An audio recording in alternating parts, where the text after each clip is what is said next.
Reactors की बात हमने की थी कि तरह तरह के रिएक्टर्स की बात की थी, यूरेनियम और थोरियम को यूज़ करने वाले। और जब हम बोल रहे थे कि advanced pressurised heavy water reactor की बात करेंगे तो थोरियम को हम लोग उपयोग में लाया जा सकता है। और सबसे बड़ी चीज़ है कि साइंस टेक के जो 3 फील्ड हैं, स्पेस टेक्नोलॉजी और न्यूक्लियर टेक्नोलॉजी, न्यूक्लियर एनर्जी और डिफेंस, DRDO और ये सब, इन तीनों को आप अलग नहीं कर सकते। अलग इसलिए नहीं कर सकते क्योंकि जब आप वॉर की तरफ जाते हो तो वॉर में तीनों चीज़ें काम आती हैं। जो टेक्नोलॉजी काम आती है स्पेस की कौन सी टेक्नोलॉजी काम आती है? लॉन्चिंग व्हीकल वाली। स्पेस में भेजने के लिए जो आप लॉन्चिंग व्हीकल यूज़ करते हैं उसमें जो फ्यूल यूज़ करते हैं और जो टेक्नोलॉजी यूज़ करते हैं वही टेक्नोलॉजी मिसाइल की टेक्नोलॉजी। मिसाइल भेजने के लिए भी हम उसी टेक्नोलॉजी का उपयोग करते हैं। तो जो आपका PSLV और GSLV में जो टेक्नोलॉजी यूज़ हो रही है वही मिसाइल के लिए भी, मिसाइल में भी वही थ्रस्ट चाहिए, वही इंजन चाहिए और सेम टेक्नोलॉजी वहाँ पर आती है। फिर वॉरहेड जो आगे रखा हुआ है, अगर वो परमाणु बम है, अगर वो एटम बम है तो उसमें न्यूक्लियर मटेरियल है। फिर आपका न्यूक्लियर एनर्जी वाला यहाँ पर सामरिक शक्ति के रूप में आ जाएगा, लड़ाई में काम आने वाला।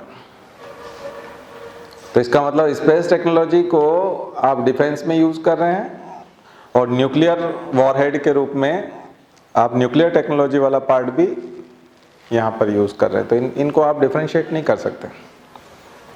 और सबसे बड़ी चीज़ है साइंस एंड टेक्नोलॉजी में इन 3 चीज़ों को जब आप पढ़ते हैं, जो मैं बहुत महत्वपूर्ण चीज़ बताने जा रहा हूँ आपको, खास करके मेंस के हिसाब से भी और प्रीलिम्स के हिसाब से और इंटरव्यू के हिसाब से भी, वो ये है कि हमेशा युद्ध नहीं होते रहते। तो जब डिफेंस की बात आती है और बार बार जब युद्ध की बात आती है, पड़ोसियों से शत्रुता की बात आती है, तो हमेशा युद्ध नहीं होता और युद्ध काल जैसी परिस्थितियां भी नहीं रहती। तो शांतिपूर्ण परिस्थितियों में इन टेक्नोलॉजी का क्या उपयोग किया जा सकता है? और शांतिपूर्ण परिस्थितियों में आप युद्ध सामग्री नहीं बनाते रह सकते हमेशा। आप थोड़े समय के लिए अपनी सुरक्षा के प्रति चिंतित हो सकते हैं, उसकी तैयारी कर सकते हैं कि आप सिक्योरिटी की तैयारी कर रहे हैं, लेकिन आप हर समय उसी का निर्माण नहीं कर सकते या उसी के लिए टेक्नोलॉजी नहीं खोजते रहते, बल्कि आपको सैनिक होते हुए भी जन कल्याण करना पड़ता है। आपको डिफेंस साइंटिस्ट होते हुए भी, न्यूक्लियर साइंटिस्ट होते हुए भी और स्पेस साइंटिस्ट होते हुए भी जन कल्याण की तरफ सोचना पड़ता है। तो सिविल सर्विसेज एग्जाम में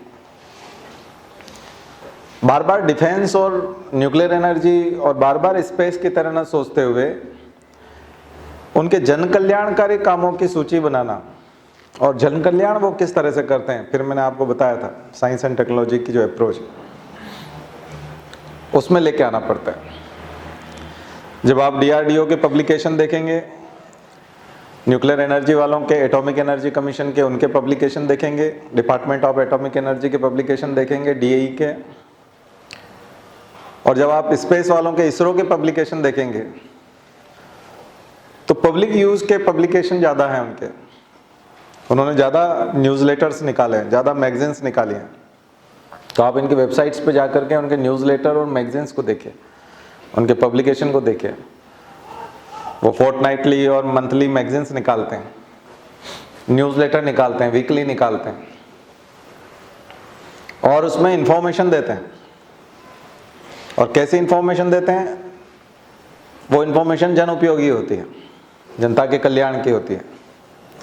अगर DRDO कुछ निर्माण कर रहा है सैनिकों के लिए, मिलिट्री यूज के लिए, जो मैंने आपको फ्रॉस्ट बाइट वाला बताया था कि फ्रॉस्ट बाइट जो ग्लेशियर्स में हो जाता है, खास करके सियाचिन में, तो बर्फ जो उनके पैरों में चला जाता है तो उनके पैरों में घाव कर देता है। तो उसके लिए जो क्रीम अगर वो बना रहा है तो जनता के लिए भी वुंड हीलिंग के लिए अवेलेबल है कि वहाँ अगर कोई घाव हो गया है आम लोगों में तो वो भी मार्केट से उसको खरीद सकते हैं। कोई ऐसा क्रीम बना दिया है, कोई रिपेलेंट, इंसेक्ट रिपेलेंट और इस प्रकार की चीज़ बना दी, मच्छर भगाने वाली कोई दवा बना दी और वो सैनिकों के लिए बना दी, तो वो भी बुलेट प्रूफ जैकेट आप खरीदना चाहते हैं, सैनिक खरीदेंगे, वो उनकी सुरक्षा के लिए उनको गोली, लेकिन आम सिविलियन को भी गोली लग सकती है और आप खरीदना चाहते हैं तो उनसे खरीद सकते हैं। DRDO को पे करना, DRDO कंपनी हो गई एक तरह से, और कई मामलों में उसके टाई अप भी हैं कई सारी कंपनियों से, पतंजलि से भी है, तो ऐसे प्रोडक्ट्स बनाते हैं। और इसरो तो आपको मालूम है कि सब तरह के काम करता है, तो इनको सम्मिलित रूप से अगर आप पढ़ेंगे तो आपको चीज़ें ज़्यादा अच्छे से समझ में आएगी। लेकिन आप कहेंगे कि नहीं पहले हम न्यूक्लियर को पढ़ लेते हैं, फिर स्पेस को पढ़ लेंगे, फिर डिफेंस को पढ़ लेंगे और तीनों को बिल्कुल अलग रखेंगे, और फिर जनता बिल्कुल ही अलग है, क्योंकि ये तो डिफेंस है ना, इसका संबंध तो एयरफोर्स से है, इसका तो कोस्ट गार्ड से है, इसका आर्मी से है और ये नेवी से है। इसको हम मिक्स नहीं करेंगे क्योंकि ये आम आदमी नहीं होते, तो फिर दिक्कत आ जाएगी। तो आपको प्रोडक्ट्स निकालना है। अब सिविल सर्विसेज के जो क्वेश्चंस हैं वो इस टाइप के क्वेश्चंस होते हैं। फिर जब इसरो में जाएंगे तो जन कल्याणकारी काम कौन से हैं? देखिए, दो तरह की चीज़ें, जिन लोगों के लिए आप युद्ध लड़ रहे हो उन लोगों की स्थिति कितनी खराब है, उस स्थिति को आप ठीक करने के लिए भी काम कर रहे हैं कि नहीं। ऐसा नहीं हो सकता कि आपका डिपार्टमेंट लड़ाई लड़ने वाला डिपार्टमेंट है और आप मोर्चों पे लड़ाई लड़ते हैं, और जिन लोगों के लिए अब एक व्यक्ति कोई कमाने जा रहा है और जिन लोगों के लिए कमाने जा रहा है उनके राशन पानी की व्यवस्था करके नहीं जाता, तो जब वो आएगा तब तो वो मर जाएंगे, तो उस कमाई का क्या होगा? कुछ बात समझ में आई? इसलिए उसको जो कमाने जा रहा है उसको इस बात का भी ख्याल रखना है कि जिन लोगों के लिए मैं कमाने जा रहा हूँ मैं लौट के आऊँ तो उनको फिर से खिला सकूँ, तो उनकी हालत बनी रहे खाने की और वो जिंदा रहें। तो दो मोर्चों पे काम होता है। केवल स्पेस का प्रोग्राम चलाते चलाते आप ये चीजें तो नहीं भूल गए। इसलिए आप सबकी जो खुशहाली, आप सबको जो IT दिया है, इंफॉर्मेशन टेक्नोलॉजी जो दिया है, आप सबका जो कम्युनिकेशन है, संचार है मोबाइल के माध्यम से, ये इसरो बनाए रखता है। सरकार ने ये जिम्मा लिया है इसरो के माध्यम से, और वो आप सबके संचार की व्यवस्था करते हैं कि आप आसानी से बात कर सकें, आप हालचाल पूछ सकें और बहुत सारी बातें कर सकें, वीडियो देख सकें, नॉलेज शेयर कर सकें। एजुकेशन में उसका यूज़ हो, टेली एजुकेशन, वीडियो कॉन्फ्रेंसिंग हो, न्यायालय बहुत अच्छे से काम करें। कोई आदमी को, रिस्की आदमी है, उसको अगर जेल से लाएंगे, सुरक्षा नहीं कर सकते या उसकी हत्या हो सकती है या वो भाग सकता है, तो उसको वहीं रखेंगे और वीडियो कॉन्फ्रेंसिंग के जरिए उसको हम न्यायाधीश से बात करा देंगे, वहाँ निर्णय हो जाएगा, वो सुन लेगा। उसकी जेल को बढ़ाना है तो वहीं से बढ़ जाएगी। अब ये सब सुविधाएं भी कौन दे रहा है? इसरो। तो आपको इसको कठिन नहीं मानना, साइंस एंड टेक्नोलॉजी को कठिन नहीं मानना है। साइंस एंड टेक्नोलॉजी के जो 3 पार्ट है जिनकी हम बात कर रहे हैं, ये जनता के लिए है। और जनता को फायदा पहुंचाने के लिए, तो परीक्षा में जो प्रश्न आएंगे, मुझे नहीं लगता कि एक रक्षा वैज्ञानिक की तरह आपसे पूछा जाएगा। वो रक्षा वैज्ञानिक का काम है मिसाइल टेक्नोलॉजी, तो आपको मिसाइल की टेक्नोलॉजी के बारे में कोई गहरा ज्ञान होने की आवश्यकता नहीं है। स्पेस की कोई बहुत गहरा ज्ञान होने की आवश्यकता नहीं है, क्योंकि आपने तो इसरो में काम नहीं किया है। जो इसरो का साइंटिस्ट है, जिसको हम स्पेस साइंटिस्ट कह सकते हैं, या कोई फिजिसिस्ट होगा, उसके जितना ज्ञान आपको होने की आवश्यकता नहीं है। आप इसरो का वो उपयोग देखिए जो आम जनता के काम आ रहा है। आम जनता को क्या सहूलियत प्रदान कर रहा है इसरो? इसरो सबसे ज़्यादा सहूलियत प्रदान करता है डिजास्टर मैनेजमेंट में। डिजास्टर मैनेजमेंट यूँ तो ज्योग्राफी का टॉपिक है, लेकिन साइंस का भी है, क्योंकि साइंस यूज होता है उसमें। जब आप मिटिगेशन के लिए काम करते हैं, वो 3 लेवल पे होता है, before disaster, during disaster and after disaster. 3 stage में हम बात करते हैं, डिजास्टर से पहले, डिजास्टर के दौरान और डिजास्टर के बाद क्या क्या दिक्कत आती है। और एज ए डीएम आपको सबसे ज़्यादा यही डील करना पड़ता है। कुछ जानकारी आप भुवन वेबसाइट पे जाइएगा, भुवन, BHUVAN, भुवन वेबसाइट पे जाएंगे तो नासा का एक तरह का अल्टरनेट है। नासा और गूगल जो आपको मैप देता है, उससे अच्छे मैप आपको भारत के वो देता है, खास करके भारत के। और उसके अलावा आपको अर्थक्वेक प्रोन एरिया और वो सब बताता है। अगर आप उसमें अर्थक्वेक वाला सिलेक्ट कर लेंगे डिजास्टर में, भुवन में जाके, और अर्थक्वेक में जाएंगे तो आपको वो बता देगा कि काठमांडू में जो अर्थक्वेक आया था, उस अर्थक्वेक के पहले कैसे पिक्चर था, और अर्थक्वेक के बाद में जो डैमेज्ड हुआ, फुल्ली डैमेज्ड एरिया वो रेड उसमें बताता है, और येलो एरिया में बताता है पार्शियली डैमेज्ड एरिया। अगर आप ब्लॉक्स देखेंगे, ऐसे स्क्वायर बने होंगे, येलो स्क्वायर में वो बताता है। अब अगर मान लिया जाए आपके डिस्ट्रिक्ट की लंबाई, मध्य प्रदेश में ऐसे डिस्ट्रिक्ट हैं जो 200 किलोमीटर तक चौड़े हैं, लंबे हैं, उसकी लंबाई 200 किलोमीटर है, और आपके यहाँ पे अर्थक्वेक आया है, और आपको यदि ऐसा मैप मिल जाता है कि सबसे ज़्यादा नुकसान वाला हिस्सा इस तरफ है,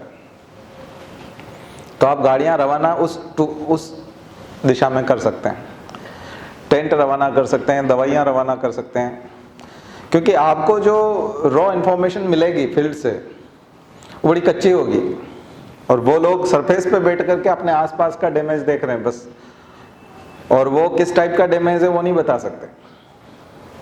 आपको यूज समझ में आ रहा है इसरो का? जबकि इसरो जो एक पब्लिक को अवेलेबल करा रहा है, लेकिन अगर इसरो से आपके कांटेक्ट हैं और आप डीएम हैं, तो आप रिमोट सेंसिंग के थ्रू, या तो रिमोट सेंसिंग एजेंसी से, या इसरो से, या कार्टोसेट, जो खास करके इसको कार्टोग्राफ्स कहते हैं, कार्टोग्राफी ऐसे पिक्चर्स को, तो कार्टोसेट के fine pictures, fine map, thematic maps जिनको हम लोग कहते हैं, वो आप उनसे प्राप्त कर सकते हैं, और एज ए डीएम वो आप मांगेंगे और वो आपको अवेलेबल भी कराएंगे, क्योंकि आप वो एजेंसी हैं जो एग्जीक्यूट कर रहे हैं, आप इम्प्लीमेंटिंग एजेंसी हैं। इसलिए प्रशासनिक अधिकारी के तौर पे हमको वहां से ये चीजें सबसे ज्यादा मिलती हैं। तो आपको प्रश्न आने की सबसे ज्यादा गुंजाइश हो गई इसरो इन डिजास्टर मैनेजमेंट, यानी आपदा प्रबंधन में इसरो की भूमिका।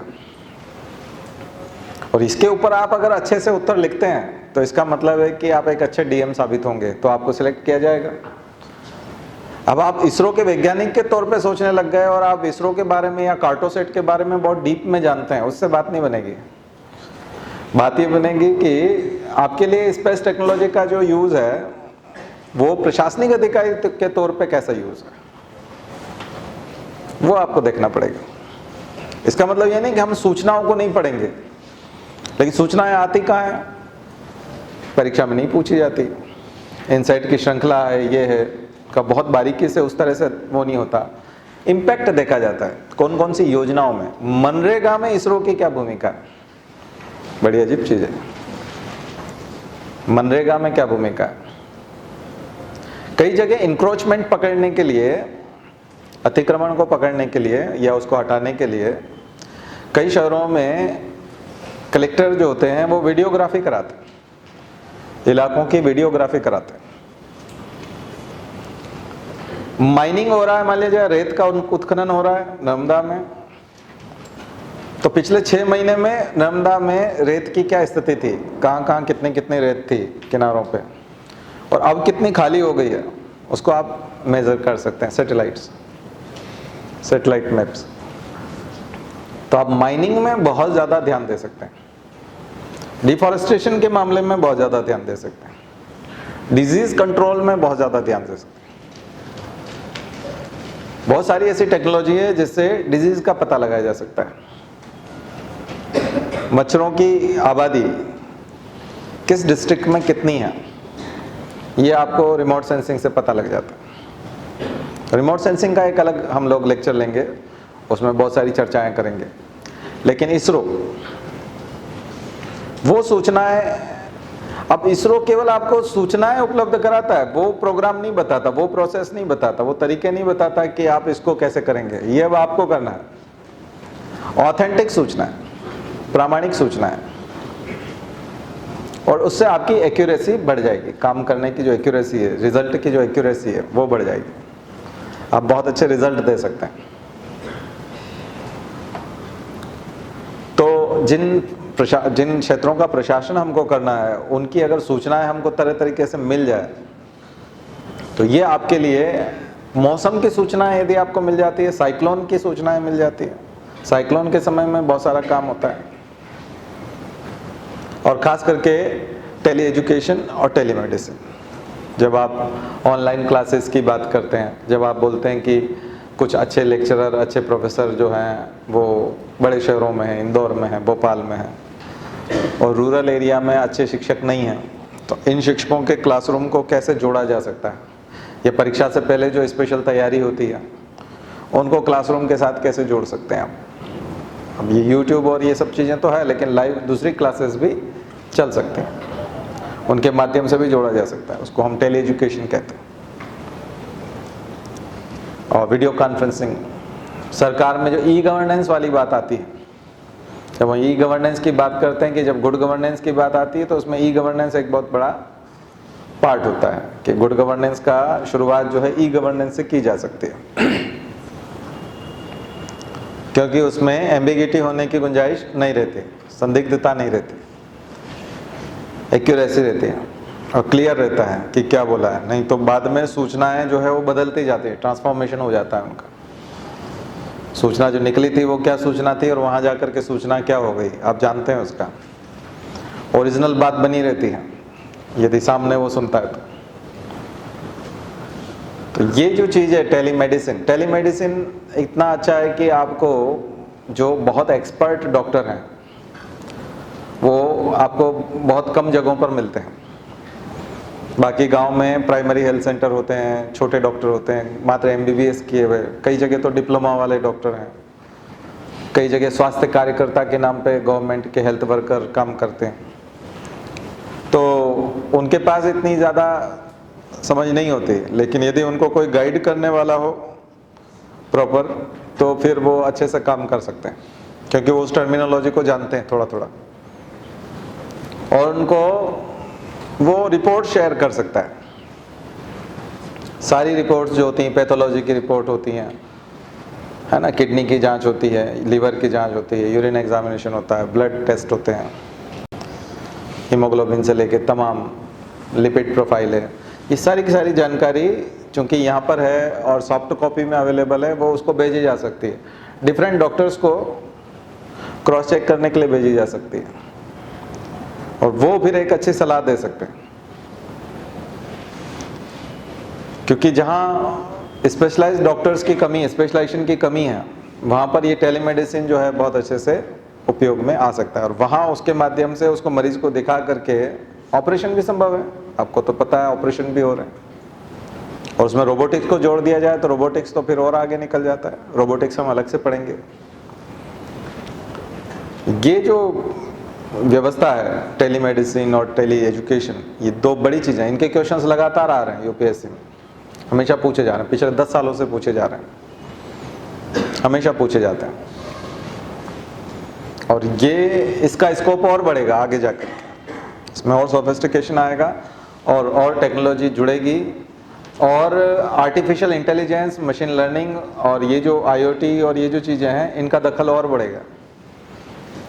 इसलिए अगर आप वेबसाइट पर जाएंगे DRDO की और उसके पब्लिकेशन के उसमें, तो आपको वहाँ पर एक आर्टिफिशियल इंटेलिजेंस का एक बहुत अच्छा जो है उन्होंने निकाला है, एक मैगजीन ई-बुक निकाला है, लगभग 300 पेज का, लेकिन उसका एब्स्ट्रैक्ट शुरू में जो एब्स्ट्रैक्ट दिया हुआ है और लास्ट में जो कंक्लूजन दिया हुआ है, वो हिंदी में भी दिया है, इंग्लिश में भी दिया है, सबको बाइलिंगुअल बनाया उन्होंने।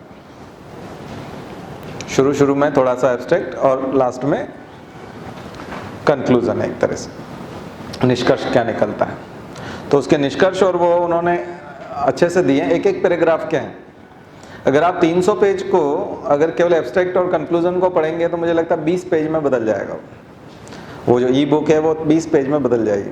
और बहुत बारीक बारीक चीज़ें जो है उन्होंने दी है, छोटी छोटी चीज़ें आर्टिफिशियल इंटेलिजेंस से रिलेटेड, और बहुत सारी चीज़ें ऐसी वो उन्होंने बताई हैं। यहाँ के इंफ्रारेड का और जो जीएम क्रॉप्स हैं वहाँ तक सबका आम आदमी की ज़िंदगी में कितना योगदान है। या एक बहुत अच्छा आर्टिकल है कि सारे हर्बल प्रोडक्ट्स जो होते हैं वो अच्छे नहीं होते, यानी आप सोचते हैं कि उनका हानिकारक इम्पैक्ट नहीं होता या उसमें साइड इफ़ेक्ट नहीं होते हैं, उनके भी साइड इफ़ेक्ट होते हैं। वो बहुत अच्छा आर्टिकल, उसको पढ़ सकते हैं, आम जिंदगी में भी बदलाव ला सकते हैं, और नॉलेज के लेवल पे तो बहुत ही बढ़िया मटेरियल है। और सबसे बड़ी बात है कि डीआरडीओ ये डिपार्टमेंट्स क्यों बनाए? ये डिपार्टमेंट्स इसलिए बनाए क्योंकि मिनिस्ट्री एक हर्डल की तरह काम करती है कई बार, इसलिए साइंस एंड टेक्नोलॉजी मिनिस्ट्री में जरूर इनको रखा गया है, लेकिन सीधे सीधे इनका जो सुपरविज़न है वो प्राइम मिनिस्टर करते हैं, और बजट भी सीधा इन ऑर्गेनाइजेशन को जाता है। मिनिस्ट्री का बहुत ज़्यादा लेना देना नहीं है। Ministry of science and technology बहुत ज़्यादा दखल अंदाजी नहीं करता है, सीधे सीधे ऑर्गेनाइजेशंस और इंस्टीट्यूशंस जो हैं वो काम करते हैं। DRDO, ISRO supervise by prime minister, PM, और बजट सीधा इनको जाएगा। वैसे तो बजट कोई भी संस्था खुद बना के देती है, ध्यान रखिए। ये जो बजट सैंक्शन होता है, फाइनेंस मिनिस्ट्री ज़्यादा काम नहीं करती। आप बजट बना के देते हैं कि हमारे ऑफिस में कितने लोग काम कर रहे हैं, इस साल हम कितनी वैकेंसी निकालने वाले हैं, इस साल कितना % डीए बढ़ जाएगा, इस साल और क्या क्या सुविधाएं आएंगी, कौन सी मशीन आने वाली है, उससे बिल बढ़ जाएगा बिजली का, तो आप बिजली का बिल, टेलीफोन के खर्चे, अपने ऑफिस के खर्चे, स्टेशनरी वाला खर्चा, रूटीन खर्चा, फिर एम्प्लॉई, उनका सैलरी, फिर मशीनें, और नई जो खरीदारी होगी, परचेसिंग, प्रोक्योरमेंट होगा, वो इन सब का आप एक एस्टिमेट बना करके आपसे मांगा जाता है कि आप दीजिए आपको कितने पैसे की ज़रूरत है अगले साल, पूरे साल भर में आप कितना खर्च कर लेंगे। फिर आप देते हैं कि हमें 160 करोड़ 260 करोड़ या जो भी एक बजट बनता है उसके आसपास वो फिर अपना वो निकालते हैं कैलकुलेशन, फिर कई बार वो ज़्यादा देते हैं।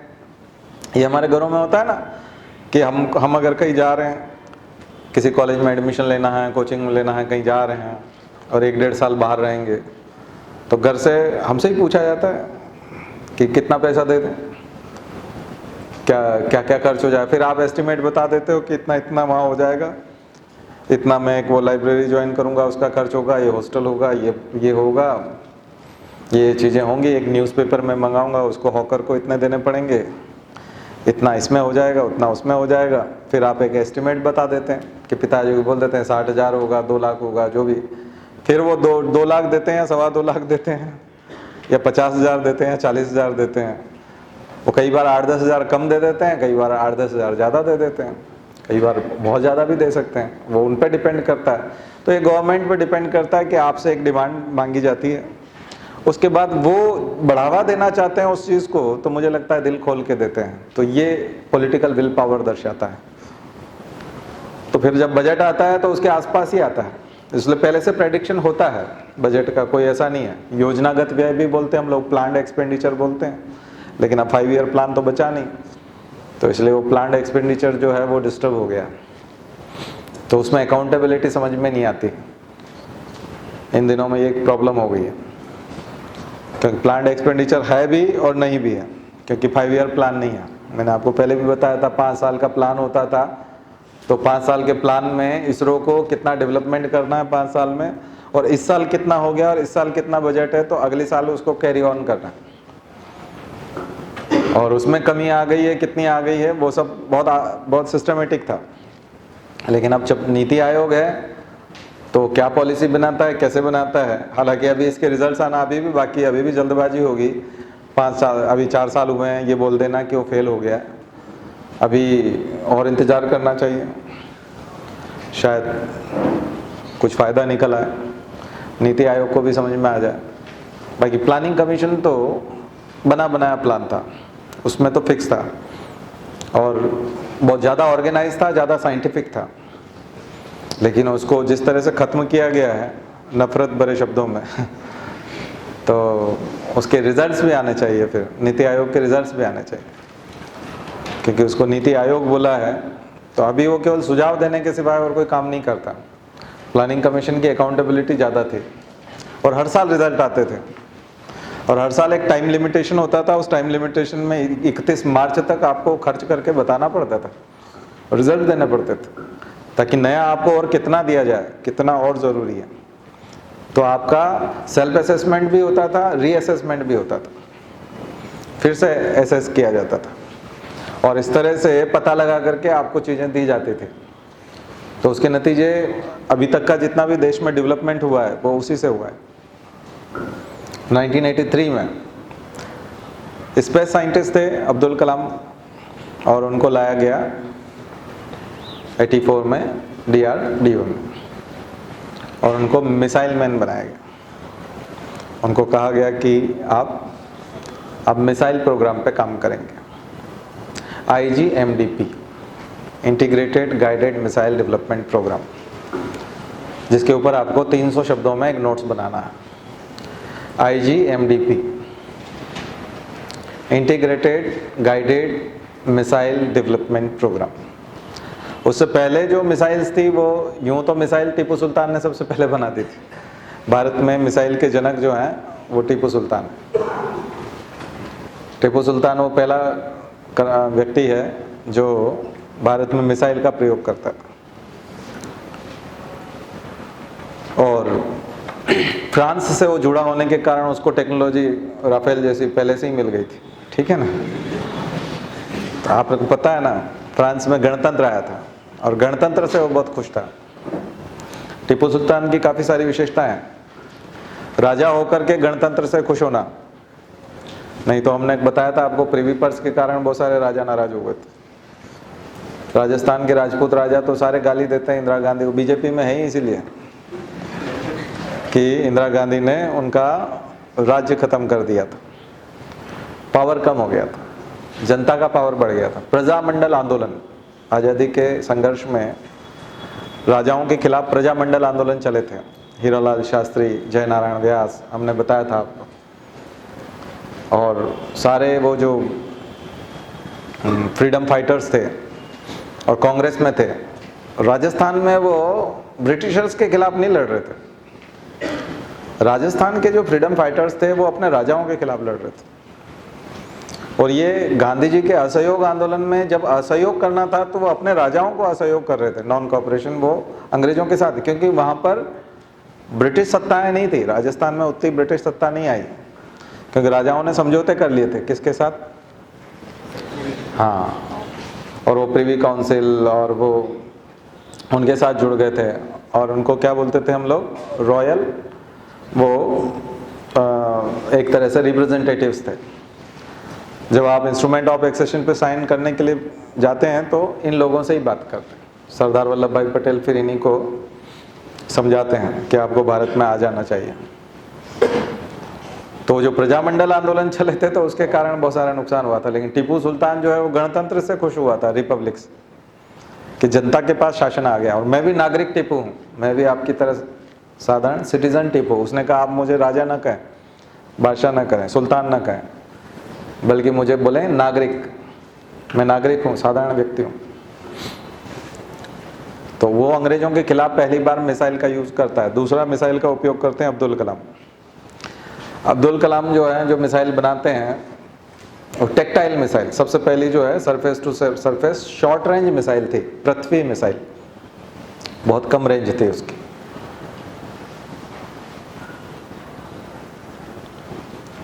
Short range missile, SRBM, ballistic missile. तो ये जो बैलिस्टिक और क्रूज दो टाइप की मिसाइल होती हैं, इनका थोड़ा सा अंतर समझ लीजिए। बैलिस्टिक मिसाइल में उसी तरह काम होता है जैसे सैटेलाइट लॉन्चिंग व्हीकल जो होते हैं। जैसे आप PSLV को आप लॉन्च करते हैं तो नीचे से जो ऑगमेंटेशन और जो हम लोग देते हैं वो एनर्जी क्रायोजेनिक इंजन या इसके थ्रू वो जाता है और उसकी वेलोसिटी ज़्यादा रखते हैं, ज़्यादा मैक की गति से ऊपर पहुंचाया जाता है उसको। इसलिए पहुंचाया जाता है क्योंकि उसको एस्केप वेलोसिटी या एटमॉस्फेयर की उन परतों को क्रॉस करना है जहां पर उसको सैटेलाइट को अंतरिक्ष में स्थापित करना है। वो सैटेलाइट के टाइप हम बाद में बात करेंगे। और उसके पार्ट्स अलग होते जाते हैं और लास्ट में सैटेलाइट बच जाता है जिसको थ्रस्ट के साथ, लास्ट धक्के के साथ उसको पहुंचा दिया जाता है।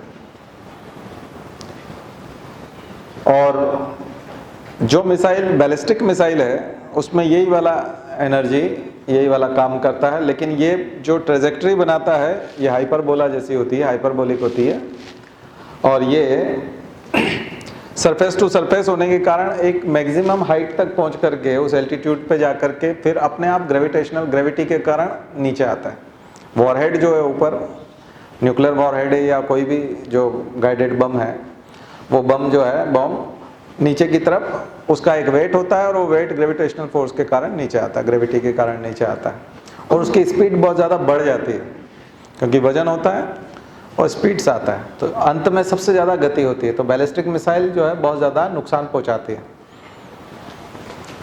तो ये बैलिस्टिक मिसाइल का जो है वो प्रकार हो गया। अब उसमें रेंज के हिसाब से वो शॉर्ट रेंज, तो उसको बोलते थे SRBM, short range ballistic missile.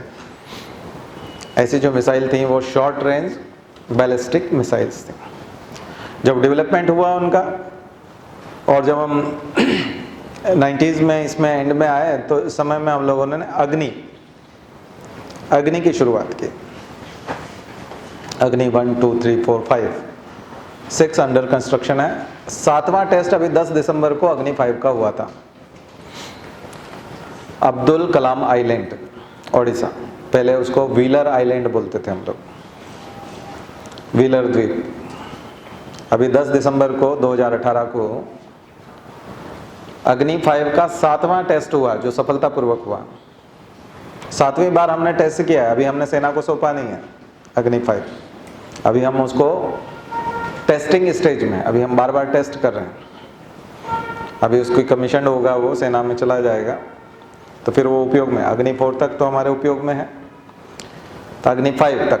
तो अग्नि जो है फर्स्ट से लेके 5 तक, तो फर्स्ट वाला जो था उसको बोलते हैं हम लोग intermediate range ballistic missile, IRBM, sorry MRBM, medium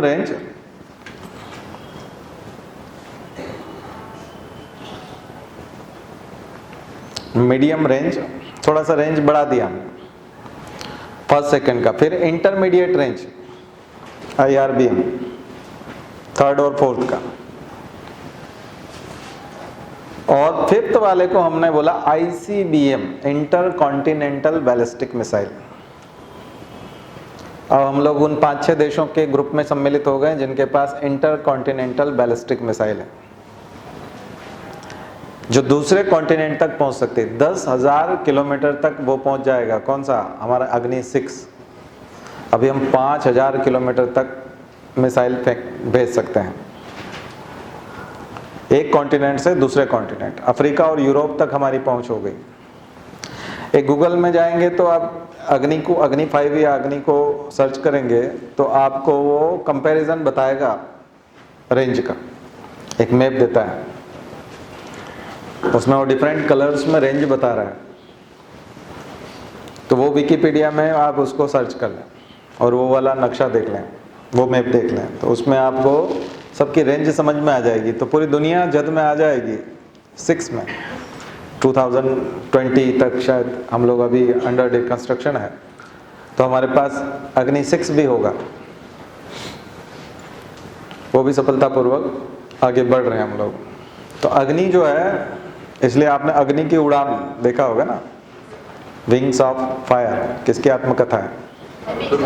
हाँ, APJ अब्दुल कलाम, यही नाम रखा अग्नि से। इसीलिए मिसाइल मैन कहा जाता है उनको, क्योंकि उनको इसरो से इधर लाया गया था स्पेशली इस प्रोग्राम के लिए, क्योंकि इसरो के समय में उनकी पर्याप्त ट्रेनिंग हो चुकी थी लॉन्चिंग व्हीकल की। लॉन्चिंग व्हीकल कैसे बनते हैं, कैसे अंतरिक्ष में सैटेलाइट पहुंचाते हैं, अरे आप तो अंतरिक्ष में पहुंचाते हैं, यहाँ अंतरिक्ष में नहीं पहुंचाना है, धरती पे ही ठीक करना है व्यवस्था को, है ना।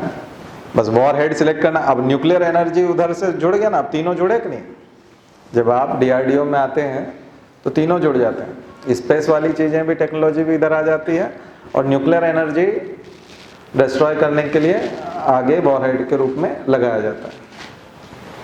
तो जो मिसाइल का नोज होता है, आगे का हिस्सा होता है, वो वॉर हेड, और उसमें जब हम वो करेंगे अग्नि 6 वाला, उसमें मल्टीपल वाला भी MIRV भी है।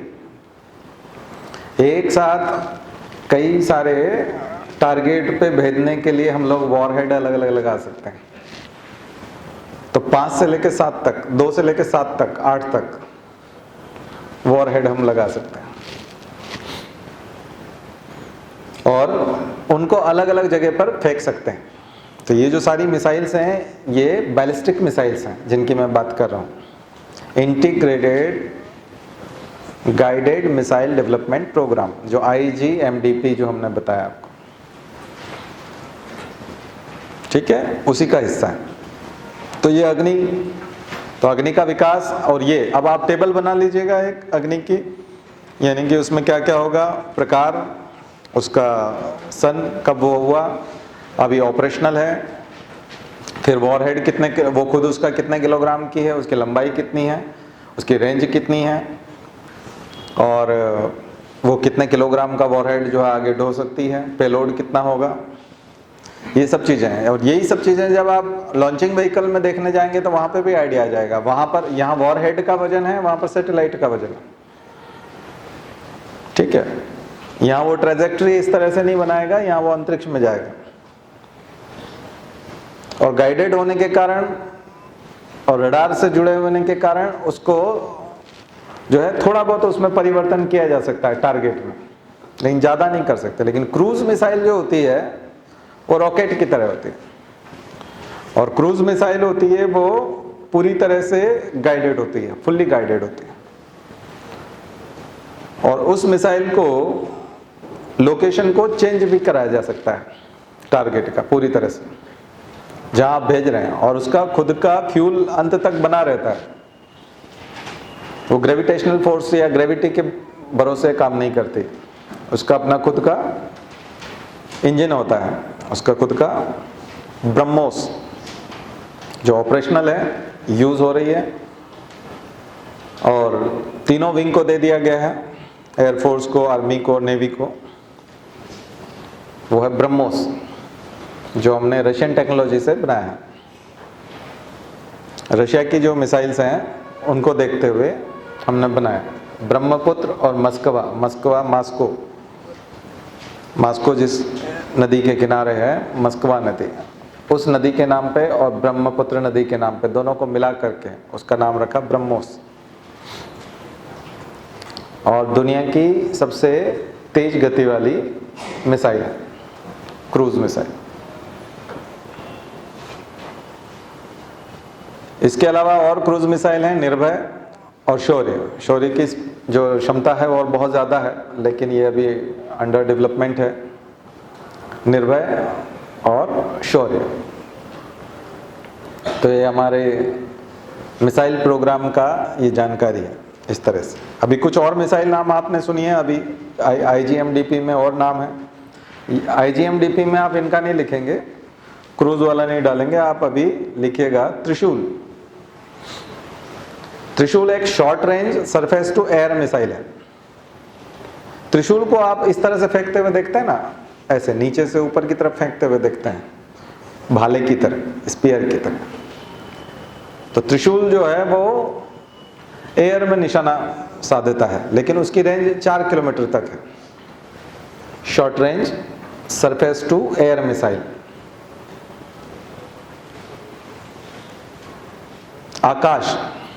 आकाश मिसाइल भी सरफेस टू एयर मिसाइल है। ये भी हम धरती से आकाश की तरफ, जो एयरक्राफ्ट्स हैं, जो फाइटर एयरक्राफ्ट होते हैं दुश्मन के, उनके ऊपर डालने के लिए, लेकिन इसकी रेंज ज़्यादा है, ये 10 किलोमीटर तक मार सकता है, मीडियम रेंज। आकाश में सबसे बड़ी विशेषता है कि उसमें रडार सिस्टम है, वो राजेंद्र रडार लगा है। जो रडार लगा है वो राजेंद्र है। राजेंद्र उसको गाइड करता है उस मिसाइल को, और वो क्योंकि वो तो डिस्प्लेस हो जाएगा उस जगह से।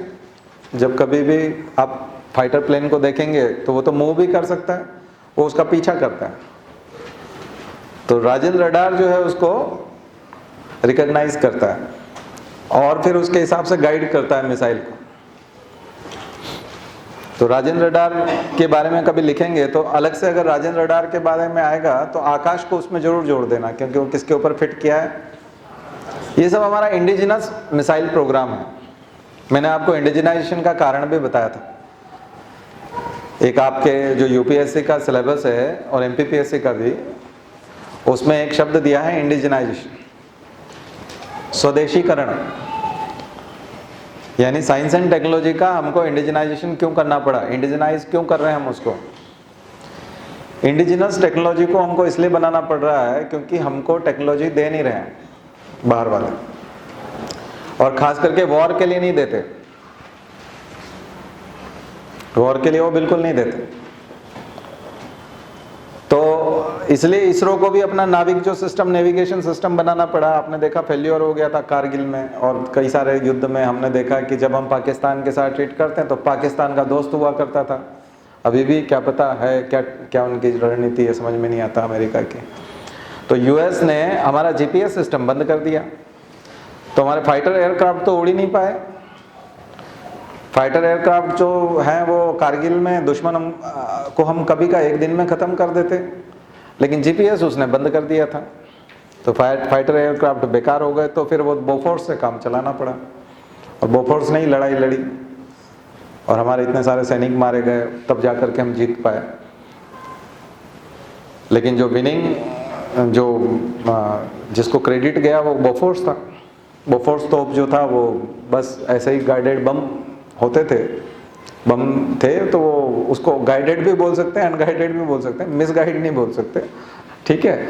लेकिन वो जो है वो जाकर के टारगेट पे गिरते थे।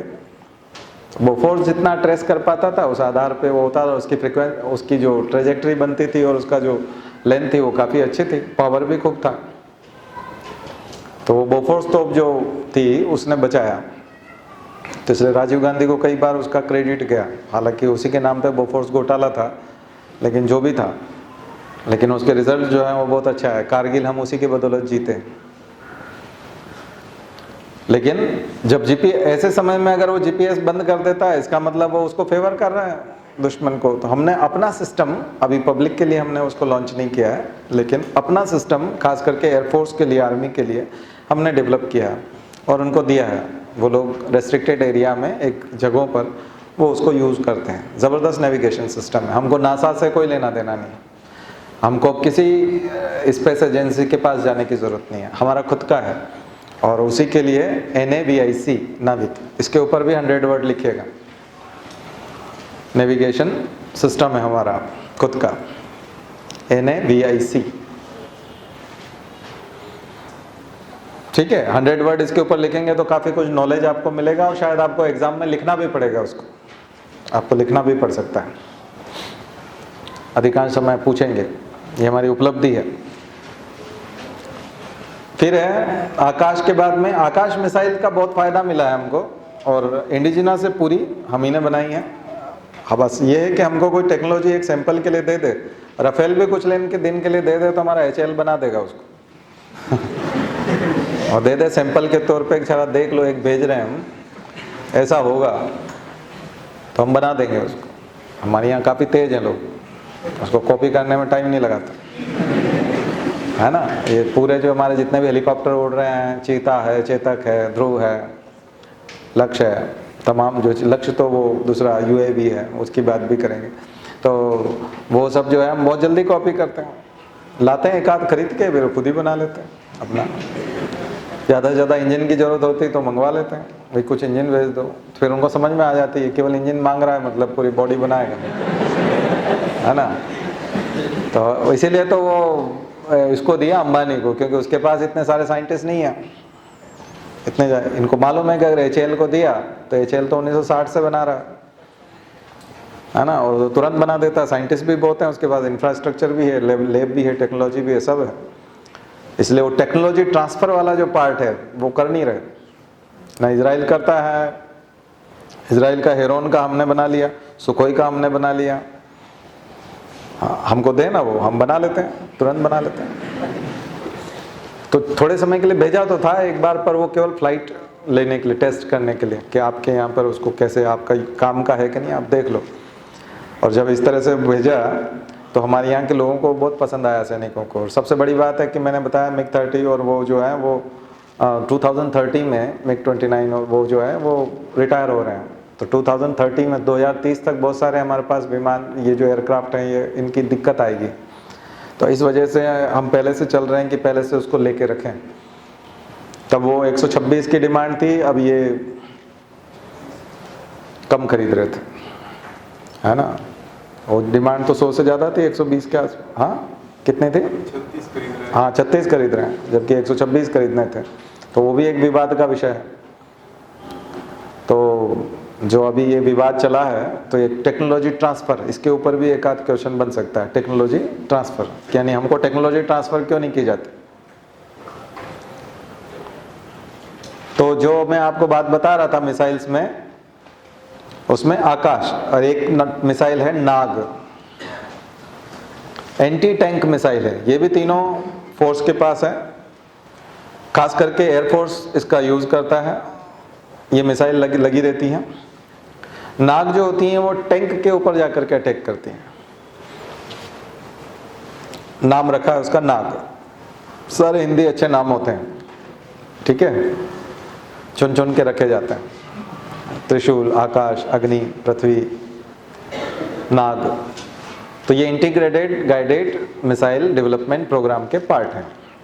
कुछ मिसाइल्स हैं जो एयरफोर्स के लिए है, खास करके अस्त्र मिसाइल बहुत अच्छी से वॉरहेड के साथ में नीचे लगी रहती हैं फाइटर क्राफ्ट्स में। तो जो लड़ाकू विमान हैं वो अपने अंदर इनको फिट करके रखते हैं, सुखोई और तमाम जो है, और उनको गिराते जाते हैं वहीं से। और वो मिसाइल फिर दूसरे जो एयरक्राफ्ट है, ये एयर टू एयर मिसाइल है। अस्त्र जो है वो air to air. Astra missile कहाँ लगेगी? Air to air. तो ये सब DRDO के डेवलपमेंट्स हैं। अभी और भी कुछ मिसाइल हैं जो सबमरीन के साथ काम करती हैं, नेवी के लिए काम करती हैं। सागरिका, अरिहंत पनडुब्बी के साथ काम करती हैं। अरिहंत पनडुब्बी भी पूरी तरह से इंडिजिनस है, हमने रशियन टेक्नोलॉजी के ऊपर कॉपी किया है उसको और हमारे यहीं पे बना लिया है। और दो तरह की एनर्जी से चलने वाली है, एक न्यूक्लियर एनर्जी इनेबल्ड जो है सबमरीन होती हैं, और एक इलेक्ट्रिक एनर्जी वाली। तो न्यूक्लियर एनर्जी से चलने वाली है, यानी इसका जो फ्यूल है वो यूरेनियम और थोरियम जैसे फ्यूल होंगे,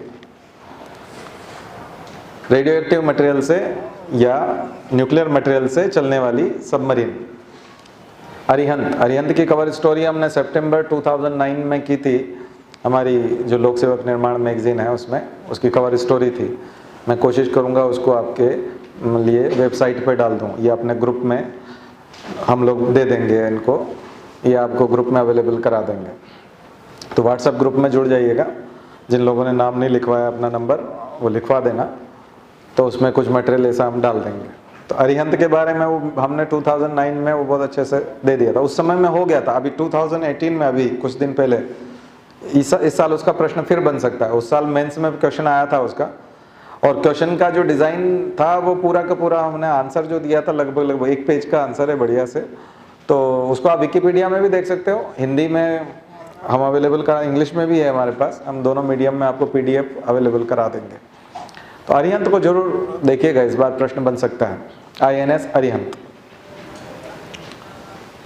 एक बार के इंटरव्यू में मुझे ऐसे ही बताया गया था कि कॉमनवेल्थ में हम क्यों रहे, तब ये INS और HMS वाली जो बात आती है, HMIS, और वो जो आपने देखा होगा कि जो यूरोपियन एजेंसी या ब्रिटिश नेवी जो है वो HM लगाती है, इस तरह से लगाती है अपने सबमरीन के आगे, या वॉरशिप्स होते हैं उनके आगे।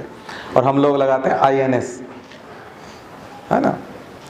तो वो जो INS और उसका जो कहानी है वो बताने लगे इंटरव्यू में कि दरअसल जस्ट मैं आपको एक चीज़ पूछना चाहता हूँ, मुझे पता है वो हो सकता है आपको ना आए, बोल रहे थे। मैंने कहा देखिए पूछिए आप क्या पूछना चाहते हैं। मैं बताऊंगा आपको, मैं आपको कुछ बताना चाहता हूँ। मैंने कहा ठीक है बताइए। तो बोले ये बताइए पहले आपकी क्यों जो है हम लोग आज़ादी के बाद में भी कॉमनवेल्थ में रहे। तो मैंने कहा कॉमनवेल्थ में हम लोग रहना चाहते थे क्योंकि हम सब पहले सब गुलाम थे और पंडित नेहरू जो है वो ब्रिटिश दोस्ती को नहीं तोड़ना चाहते थे, माउंटबेटन उनके दोस्त थे, इस तरह से कुछ। अब चूंकि बताना तो उन्हीं को था, उनका PhD था उस पर।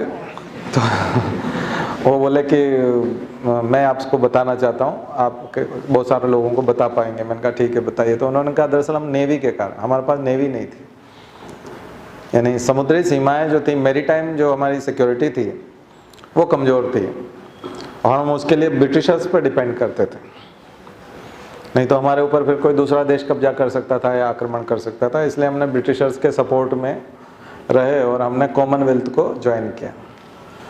तो ये बहुत सारे लोगों को नहीं पता होता, तो अब आपको भी शायद ये चीज़ पता चल जाएगी। तो हमने उनके साथ मिलकर के बहुत सारे वॉरशिप्स, और पुराने जो वॉरशिप है उनके नाम आप देखोगे इंडिया के, तो वो चूंकि सेकेंड वर्ल्ड वॉर में काम आ रहे थे या फर्स्ट वर्ल्ड वॉर से शुरू हो गए थे, तो उनके नाम होते थे INS कार्नवालिस, यानी उन गवर्नर जनरल के उनके ऊपर होते थे। अब हम INS विक्रमादित्य बोलते हैं।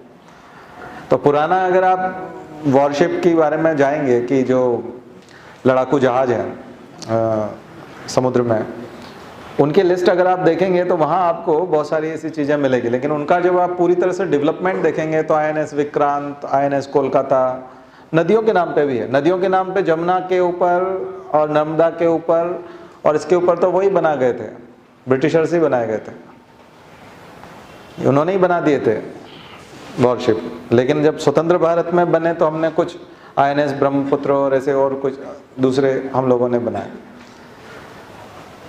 फिर INS खंडेरी पिछले साल कमीशन हुआ है,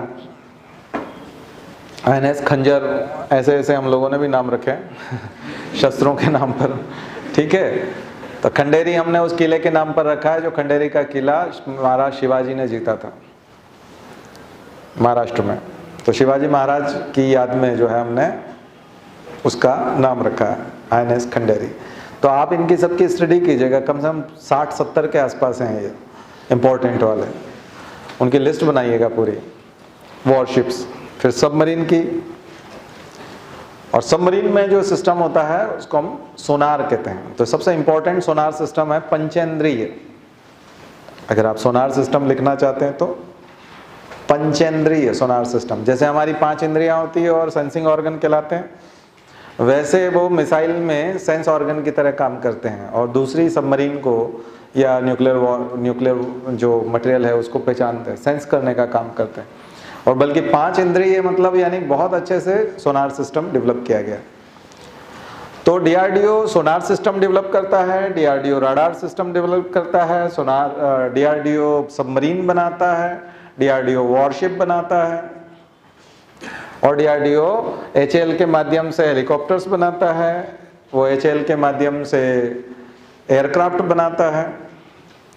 अब आते हैं कुछ ऐसे UAVs, unmanned aerial vehicle, drone जिनको हम लोग कहते हैं।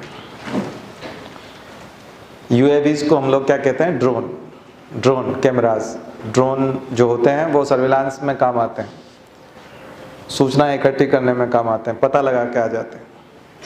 तो कुछ ड्रोन है जैसे लक्ष्य, उसको बोलते हैं DRDO लक्ष्य।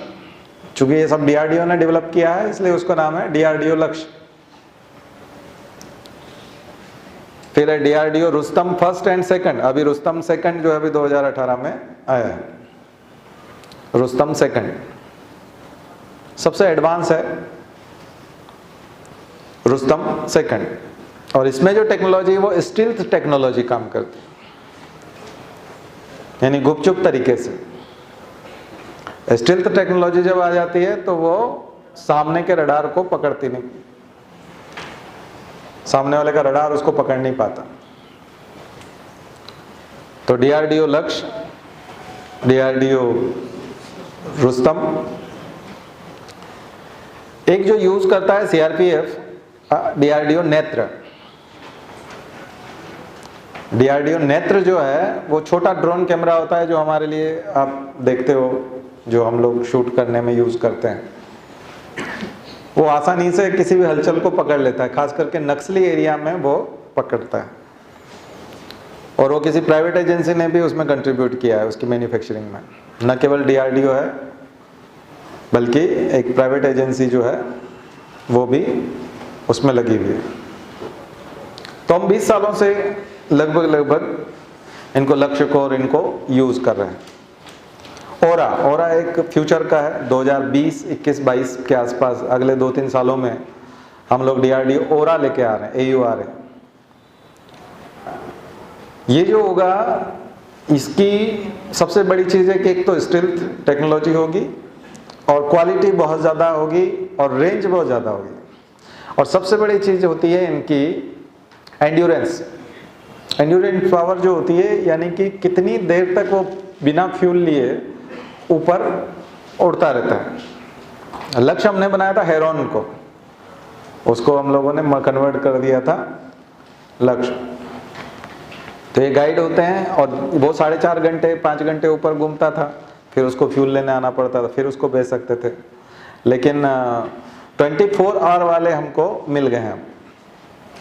अब 24 घंटे आपकी निगरानी करते रहेंगे ऊपर और दुश्मन के क्षेत्रों में वो लोग चलते रहेंगे। अब आर्टिफिशियल इंटेलिजेंस पे आते हैं या मशीन लर्निंग या इस तरह की चीज़ों पे आते हैं जो डीआरडीओ करता है। खास करके उसने बनाया आर्थ्रोबोट। आर्थ्रोबोट कुछ एनिमल्स को रोबोट की तरह बनाना और रोबोट को एनिमल की शक्ल दे देना। तो जैसे स्पाइडर, चील जो आप बता रहे हैं,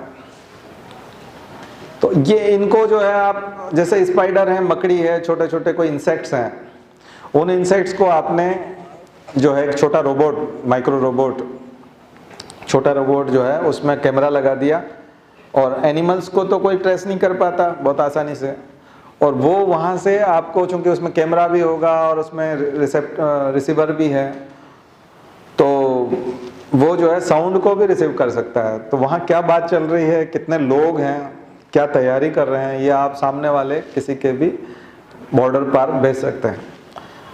तो डीआरडीओ ने ऐसे बहुत सारे रोबोट तैयार किए हैं जो एनिमल लाइक दिखते हैं, उसी की तरह चलते हैं, लेकिन उनमें आर्टिफिशियल इंटेलिजेंस है, कैमरा है और वॉइस रिकॉर्डर है, और वो आपको वॉइस भेज भी सकते हैं। और सबसे बड़ी चीज़ है कि वो रडार की पकड़ में नहीं आते। और जो आप जेमर भी बनाते हैं, जब आप मोबाइल में जेमर लगा रहता है, किसी किसी जगह पर आपने देखा होगा, वहाँ जेमर लगा देते हैं तो वहाँ फिर मोबाइल नहीं चलते, वहाँ किसी प्रकार का नेटवर्क काम नहीं करता, वो जेमर लगा देते हैं।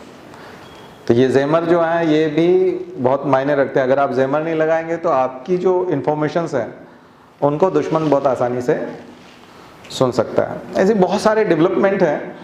और फिर हर्बल टी मैंने आपको बताया, वुंड हीलिंग के लिए बताया। उसके अलावा पेट्रोलियम जेली जैसा और बहुत ज़्यादा जो एडवर्स कंडीशंस में जो सैनिक रहते हैं उनके लिए जैकेट से लेकर के, और मैंने आपको बताया कि कुछ चीज़ें पब्लिक वेलफेयर के लिए है, जैसे कि कोई विकलांग बच्चे हैं, पोलियो वाले बच्चे हैं, उनके लिए जो आर्टिफिशियल आर्म्स हैं, आर्टिफिशियल फीट हैं और जो फुट है, पैर बनाने हैं, तो उनके लिए जो उपकरण है वो डीआरडीओ बनाता है। तो यानी वो जन सेवा में भी लगा हुआ है, आर्मी की, नेवी की, कोस्ट गार्ड की और एयरफोर्स की सेवा भी कर रहा है। तो ये इतने सारे एंगल हैं। और अब कुछ एयरक्राफ्ट्स के नाम जो है आप लोग लिखिएगा, सूची बनाइएगा। HAL में जाएंगे तो आपको इंडियन एयरक्राफ्ट्स मिल जाएंगे, इंडिजिनस टेक्नोलॉजी से बने हुए। कुछ एयरक्राफ्ट जो हैं वो एयरफोर्स यूज़ कर रहा है, फाइटर एयरक्राफ्ट, और कहाँ कहाँ से हमने लिए हैं, किन किन देशों से, उसकी एक लिस्ट बनाइएगा जो एग्जोटिक हैं, एग्जोटिक एयरक्राफ्ट्स।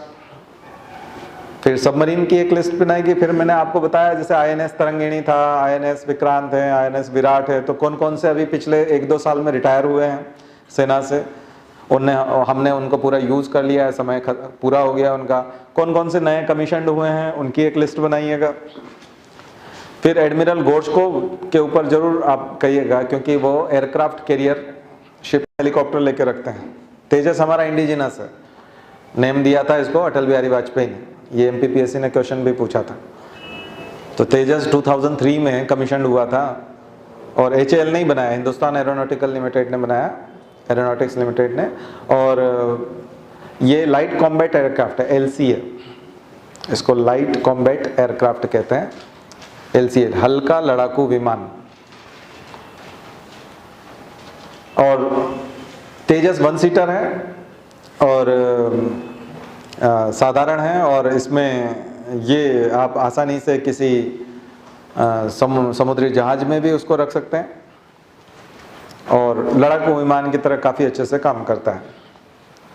और जो मैंने आपको चीता और चेतक और ये बताया है, ये चीता खास करके करीब 30 साल से हम लोग यूज़ कर रहे हैं कमर्शियली, इसका एक्सपोर्ट भी होता है। अभी सूरीनाम, इंडोनेशिया और कई सारे देशों में, हम मालदीव में हमने बेचा है, अफ्रीकी देशों को हम लोग बेचते हैं।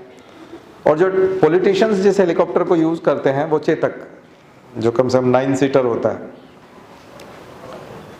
एक 19 सीटर होता है चॉपर जो होता है, हेलीकॉप्टर जो होता है। ये फ्रांस से हमने यूरोकॉप्टर के नाम से आज से 30 साल पहले खरीदे थे, जब उनको यूरोकॉप्टर बोलते थे। बस उनको जैसे ही लाए और देखा हमने तो HAL ने जो है पूरा उसका कॉपी कर डाला। अब हम लोगों ने चीता चेतक नाम से भरपूर बिक रहे हैं, ठीक है ना, अच्छा बिक रहा है, कोई दिक्कत नहीं।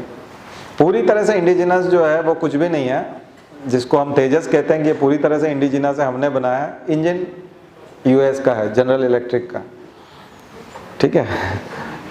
वहाँ की जो जनरल इलेक्ट्रिक कंपनी है, GE कंपनी जिसको हम बोलते हैं, उसका इंजन है। कावेरी इंजन हमने बनाया था, लेकिन हम उसको कर नहीं पाया, उसका इंजन का नाम रखा था कावेरी, लेकिन वो जब हमने लगाया तो ज़्यादा काम नहीं किया। फिर हमने उन्हीं का इंजन GE का लगाया और उससे हमने उसको उड़ाया, तो तेजस है ना। ये प्रश्न आया था कि नाम किसने दिया था, तो अटल बिहारी वाजपेयी ने 2003 में उसका नाम दिया था तेजस। तो ऐसे मैंने आपको कोशिश की है कि डिफेंस की जो कुछ फैक्चुअल पार्ट है वो ये है, लेकिन सबसे इम्पॉर्टेंट चीज़ है कि उसको कनेक्ट करिएगा वेलफेयर से। स्ट्रेंथ तो वो बढ़ा रहा है फोर्स की, लेकिन साथ साथ तो कल बात करेंगे सैटेलाइट की और फिर उनके यूजेस की और ख़ास करके वेलफेयर की, ठीक है। शांति पाठ।